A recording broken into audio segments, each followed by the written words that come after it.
नमस्कार दोस्तों। पहले वीडियो में हमने आपको बताया कि कैसे जर्मनी और रशिया ने मिलकर पोलैंड पर अटैक किया था। पोलैंड ने अच्छा खासा फाइट दिया था, लेकिन वो फ्रंट पे आके वॉर नहीं कर सकता था, इसलिए रशिया और जर्मनी ने मिलकर उनको कैप्चर कर लिया था। और इसी वजह से ब्रिटेन और फ्रांस ने जर्मनी के अगेंस्ट एक ओपन वॉर डिक्लेयर कर दिया था। फ्रांस को उस वक्त अपने आप पे बहुत ज़्यादा गर्व था, क्योंकि उन्होंने वर्ल्ड वॉर 1 बड़ी आसानी से जीत लिया था और उनका यह मानना था कि ये वॉर भी बड़ी आसानी से जीत सकते हैं वो। फ्रांस की वॉर टेक्निक इतनी ज़्यादा एडवांस नहीं थी। वॉर की शुरुआत होते ही उन्होंने जर्मन के बॉर्डर्स पे ट्रुप्स रख दिए थे, और वहीं दूसरी जगह दूसरे देश के बॉर्डर पे वो ध्यान देना भूल गए थे। और वहीं यूके के प्राइम मिनिस्टर का ऐसे मानना था कि हिटलर को अभी भी डिप्लोमेटिकली कन्विंस किया जा सकता है।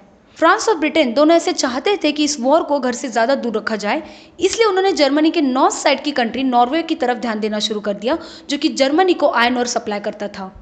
और वहीं सोवियत यूनियन ने नॉर्वे की राइट साइड वाली कंट्री मतलब फाइनलैंड को कैप्चर कर लिया था, और आयरन ओर का सप्लाई जर्मनी तक ना पहुंचे, इसलिए उन्होंने नॉर्वे के बीचेस पे माइंस बिछा दिए थे और जर्मनी के बहुत ज़्यादा शिप्स को डुबा भी दिया था।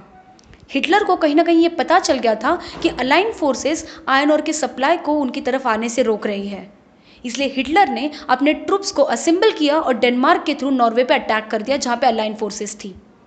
अलाइन फोर्सेस वहां पे आ तो गई थी, लेकिन जर्मनी के पास एयरशिफ्ट के सारे कंट्रोल थे, और इसी कंट्रोल की वजह से इस अलाइन फोर्सेस को वहां से जाना पड़ा।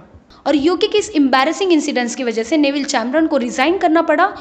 और उसके बाद हिटलर ने जो जूस के साथ किया, वही इंडिया के साथ करने वाली विंस्टन चर्चिल को ब्रिटेन का प्राइम मिनिस्टर बना दिया गया। हिटलर का प्लान था कि पहले वो फ्रांस को कैप्चर करेगा, जिसकी वजह से ब्रिटेन अकेला होकर खुद को सरेंडर कर देगा, और उसके बाद वो सोवियत यूनियन को कैप्चर कर लेगा। जर्मनी और फ्रांस के बीच बेल्जियम था। अलाइन फोर्सेस ने कहा कि हमारी फोर्सेस को लाने दो, ताकि हम दूसरी साइड से जर्मनी पे अटैक कर पाए। बेल्जियम बोला नहीं। हिटलर ने वही कहा कि मैं अपने फोर्सेस को भेज रहा हूँ, और हिटलर ने बेल्जियम को कैप्चर करने के लिए अपने फोर्सेस को आगे भेज दिया। ये बात पता चलते ही अलाइन फोर्सेस ने सामने से चार्ज कर दिया, और ऐसा लगा कि वर्ल्ड वॉर 1 फिर से होने वाला है। लेकिन हिटलर के पास एक ट्रिक थी, ब्लिट्जक्रीग। अलाइन फोर्सेस बेल्जियम के थ्रू जर्मनी की तरफ आगे बढ़ रहे थे, और वो एक्सपेक्ट कर रहे थे कि सामने से जर्मन की ट्रुप आए। लेकिन फ्रांस ने एक गलती कर दी थी। फ्रांस और बेल्जियम के बॉर्डर पे अडन नाम की एक जगह थी, जहाँ पे सिर्फ जंगल और हिल्स थे, तो फ्रांस ने उस जगह को डिफेंड करना ज़रूरी नहीं समझा। इसी चीज़ का फ़ायदा उठाते हुए जर्मन ट्रुप्स उसी जंगल से काफ़ी तेज़ी से फ्रांस में घुस गए, और उन्होंने तीनों तरफ से अलाइन फोर्सेस को घेर लिया, और डनकर्क नाम की जगह से सारे ट्रुप्स को फिर से निकाला गया था। अगर जर्मन ट्रुप्स ने इंग्लिश चैनल की साइड के बीचेस को कैप्चर कर लिया होता, तो अलाइन फोर्सेस के काफ़ी सारे ट्रुप्स मारे जाते, और वॉर का पूरा आउटकम बदल सकता था। फ्रांस की पूरी आर्मी डिस्ट्रॉय हो चुकी थी, ब्रिटेन डनकर्क मार से निकल गया था, इसलिए वो बच गया था। इसके बाद जर्मनी ने पूरा फ्रांस कैप्चर कर लिया था।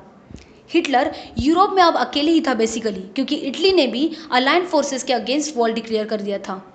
ब्रिटेन को और ह्यूमिलिएट करने के लिए हिटलर ने फ्रांस के उनके ही कंट्री में छोटा सा पार्ट दिया, और कहा कि जर्मनी के इनडायरेक्ट सुपरविजन में है फ्रांस। ब्रिटेन का खुद का एली उनके अगेंस्ट था। हिटलर को लगा कि ब्रिटेन अब सरेंडर कर देगा, लेकिन उसने नहीं किया। उसे पता था कि अभी एक चीज़ उनके एडवांटेज में है, और वो है इंग्लिश चैनल। हिटलर को अगर अपनी आर्मी ब्रिटेन में लानी है, तो उसे ओशियन में आना ही होगा। लेकिन हिटलर ने एक दूसरा तरीका अपनाया। उसने एयरफोर्स, जिसे लुफ्टवाफे कहा जाता था, उसके जरिए अटैक किया। ब्रिटेन के एयर स्ट्रिप्स और आरएएफ बेसेस पूरी तरह से तबाह हो चुके थे। ब्रिटेन ऑलमोस्ट डिफेंसलेस हो चुका था। लोग बंकर्स में रह रहे थे, लेकिन उन्होंने सरेंडर नहीं किया था। ब्रिटेन का पोजीशन इस वॉर में तब बदला जब एलन ट्यूरिंग ने जर्मनी के इनिग्मा कोड को ब्रेक कर लिया था, जिसके बारे में हम आपको नेक्स्ट वीडियो में बताएंगे। और इसके साथ ही साथ हिटलर की सबसे बड़ी गलती कौन सी हुई, इसके बारे में भी हम नेक्स्ट वीडियो में डिस्कस करेंगे।